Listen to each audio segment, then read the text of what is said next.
Okay, welcome everyone. This is Aurelia Winn, and today I am talking to one of the wonderful Winn Publications authors. I will let her tell you who she is and introduce herself.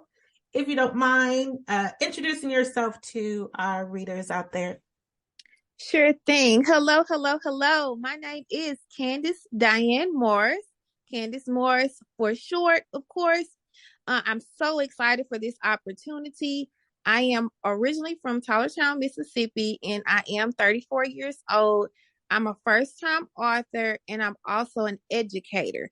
So this has just been an exciting journey to share with all of the readers from my perspective of just traveling through time as a child and harboring different things and learning different things and having different experiences to share as an adult that hopefully will help early teens, early adulthood age readers, and also older readers as well. Mm-hmm. Wow. So, okay, you already started to kind of touch on one of the questions that I had. I was going to say, tell us about your journey as an author so far. How did you get to this point, or how did you even get started? Believe it or not, I started writing, I would say I had to been about 8 or 9 years old. My mom is one of those parents who keeps pictures and autographs and work on the refrigerator. And she pulled out this book, and I couldn't spell very well, but I had enough knowledge to draw me some lines, and I took pictures that she had in old photo albums, and I would just write stories based off of what was on the pictures. And just as I got older, she showed me gift cards that I would drop up and cards that I would give to other individuals, and just a lot of artwork and writings that I would do and make for different people. And she said, Candace, writing has always been a part of who you are, even throughout high school and college. My teachers always commented on the writing skills that I had and my ability to tell a story just from a different perspective. So just growing up, I always knew it was something that I loved to do. It's something that came very, very natural to me. And as I wrote, and the people that read, whether it was a teacher or a friend or a family member, they really enjoyed and learned something from the writing piece that I did. Wow. That's nice. So let's talk about this actual book that you've written, and we're just weeks away from publishing. I'm so excited. I'm so excited. Yeah. Tell us about it. What is the book about? Oh my gosh. So I was just thinking maybe a few days ago how long this journey has been for this particular book. And I started writing this back in 2013. Wow. So I would first say, don't give up. Don't give up. Don't give up. Do not give up. It's 2023 basically. And so I just was sitting on the couch and I was like, I need to write, because I've heard throughout my life, Candace, you got a story to tell. Tell it. You never know who it would help. And so I just began sitting down one day. I had the computer. I didn't even use loose leaf paper. And I just shared my heart, with myself. And I was hoping one day I would get into a book format for others to read. But again, 2013, fast forward, COVID hit.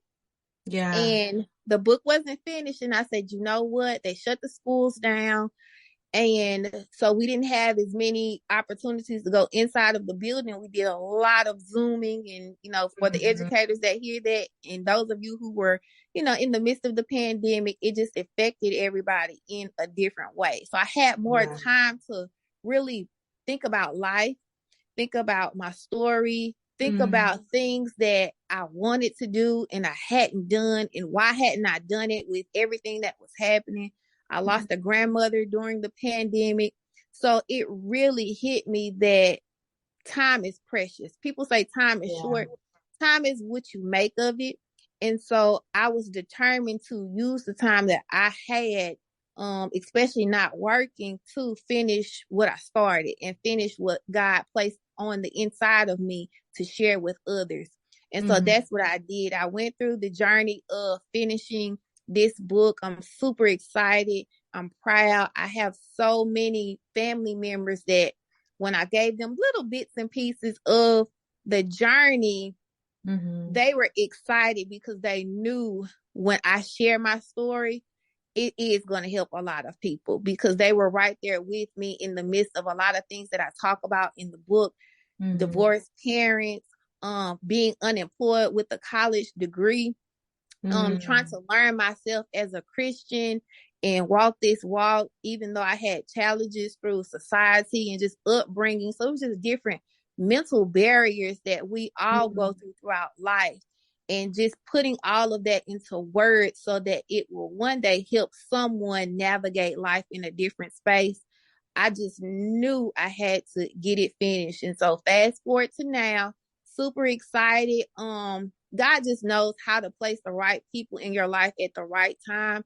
And one of my cousins, who's also one of the youth leaders at our church, he was like, Candace, didn't you start on a book? And I was like, yeah. I said, I actually finished it. And he was like, well, what are you doing with it? And I was like, it's just sitting saved on the computer. And he was like, can I look at it a little?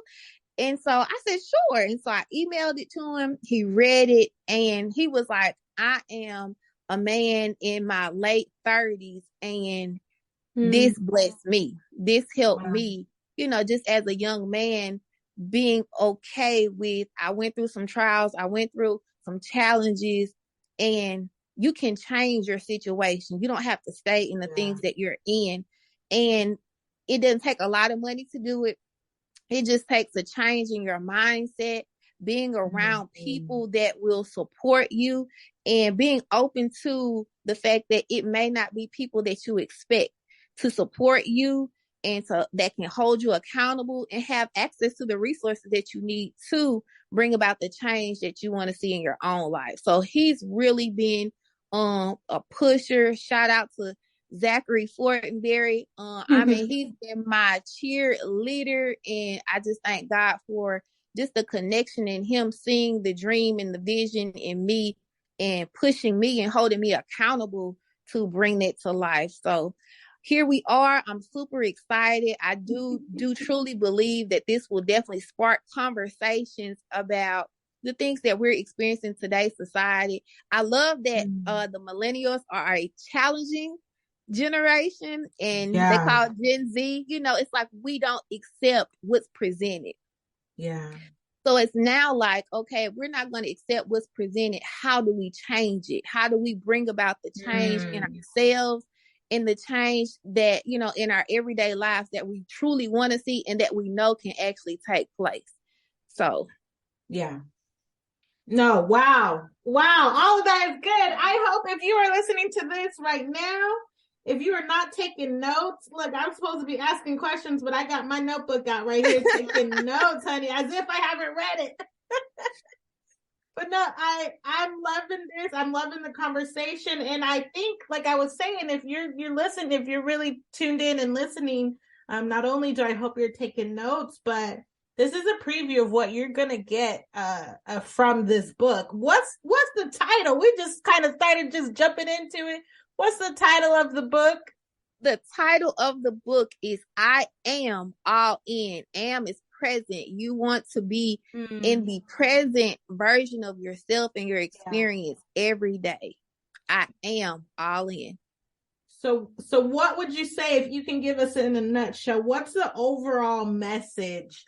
How should the reader feel when they get to the last page of the book? When the reader gets to the last page of the book, in an essence, it's talking about intentional living. And you, as the reader, you can only make that choice truly and find fulfillment and a sense of purpose yourself. So regardless of, the people that are around you, whether it be parents, siblings, your friends, society in general, if it's not what's truly in your heart, you're going to find some conflict. So being all in is, what is that to you individually as a person? And then being intentional with your thinking, with your decisions, and with the people that you give yourself access to and that have access to you to create this life that you truly want to experience. Yeah. Yeah. Oh my goodness. All of that is so good. And so one of the things that I enjoyed about this particular book, of course, I'm such a fan of the authors that I work with and that I publish. And one of the things that I love about this book is just the interactive pages. Can you tell us kind of about that? I know I'm giving a little sneak peek, but can you tell us about just the journaling pages that are included with the book as well? I sure will. One, again, as I'm an educator, and so much of our learning takes place when the activities are hands-on. Yeah. So when you really get down to the nitty-gritty of what makes you you, what makes you think the way you think, what makes you act the way you act, and you really sit down and have to self-reflect, it brings you to another level of self-awareness. And that's something that, especially if you have a busy life, you don't take enough time. It's not that we don't take some time to self-reflect, but sometimes we don't take enough time to just dig deep down into the things that can combine and make us who we are. So the worksheets give you pauses throughout the chapters to hit certain areas that I'm targeting. And mainly, again, it's your thinking. How are you thinking towards yourself? How are you thinking towards others? How are you thinking towards your life in general? What are you doing about that? What are your thoughts creating in real world time for your life? What are you experiencing based off the thoughts that you have, again, concerning yourself, concerning others, or concerning your life? And then even after that, what is it that you want to see that you don't see? My uncle, he reminded me so much of the movie of The Lion King, because I would get frustrated with life. And he would say, well, Candace, what's wrong? And I said, I'm just frustrated with life. He said, if you don't like something, change it. Yeah. And I got so upset with him. I said, you make this sound so simple. He said, it is. He said, we complicate it at times. He said, sit back and look at your life. Look at whatever happens. Sometimes there are things, and I talk about in the book, that are not within our control. But as we become adults, our responses are still within our control, whether it's getting therapy, getting some counseling, again, changing the community of people that you're around, reading books, listening to podcasts. Those are things that are within our control. And so the book it gives you a moment to stop. Yeah. And really think about how you're impacting your own life. Again, especially I know as children, if I have young adults who are readers or teenagers who are readers, I do understand there are going to be some things in life because you are still under the supervision of other adults. But as we get older, I do want us to realize that accountability is important and it's necessary in our growth so that we don't continue to have a mindset of being a victim. So there are going to be some experiences where you truly are the victim. But as much as you can, fight to not stay there. Put yourself in environments where you can be a survivor and then you can continue to thrive in life. Yeah, I like that. And I want to go back to something that you said, which has been, even as an adult, has been monumental for me, not only, changing the way that I've thought about things, but you have a chapter here called Iron Sharpens Iron, and just changing the people that you're around and how important relationships are, because they do affect also your thought process. Can you elaborate on that in just that chapter, Iron Sharpens Iron? I sure will. Even right now for me, iron sharpening iron, it's a lot of things that I used to do that used to bring me pleasure. I used to tell people, yeah, I will go to the club. I don't go to the club anymore. I don't go to the club. I don't even go to lounges. I like to go to book readings and I'll go to wine tastings, and I want to learn. And I like to do networking events. And so the knowledge that I've learned being in those different settings, because I'm around other people that I like to call like-minded, they are living life how I aspire to live. So iron sharpens iron is about you getting out of your comfort zone and being around other individuals who will help you get to the next level. Because it's hard to get, it's not that you may not get to a place, but it's harder to get to a place that you've never been to, that you've never experienced, that you've never seen, especially if you're a first generation, anything. The road is just more challenging. But think of how much easier it could be if we place ourselves around people who are living the life that we want, who have the mindsets that we want, who are financially free, who have successful businesses, who have successful families with healthy relationships. If we continue to put ourselves in those type of environments, just imagine the change that could take place. And I am truly a witness to what could happen when you shift the community of people. And again, that's something that's within our control. When you want more, you have to be around people who can help you obtain it. So who would you suggest this book to then? I know we mentioned the different age groups and things like that, but where would I be in life to where I would really find this book to be valuable for myself? This book is for people who are making progress, but hit moments of being stuck. You're making progress, but you feel like you're not making enough progress. Because I know for me, I always felt that I should be farther than I currently was. And I didn't realize at the time, I just needed to tweak a couple things here and there to shift my thinking, shift my focus, be around some other people to inspire me, and that I don't have to take this journey of self-discovery alone. There are other people that want to see success in every area of life, in every physically, mentally, emotionally, spiritually, financially, economically. I don't have to be by myself. So I would say for those of you who want more, who want to live intentionally, who know, okay, I have some gifts and abilities. I want to fulfill purpose. There's more that I just want to do. I'm not sure of how to do it or how to change my thinking concerning certain things. This is for you. Yeah.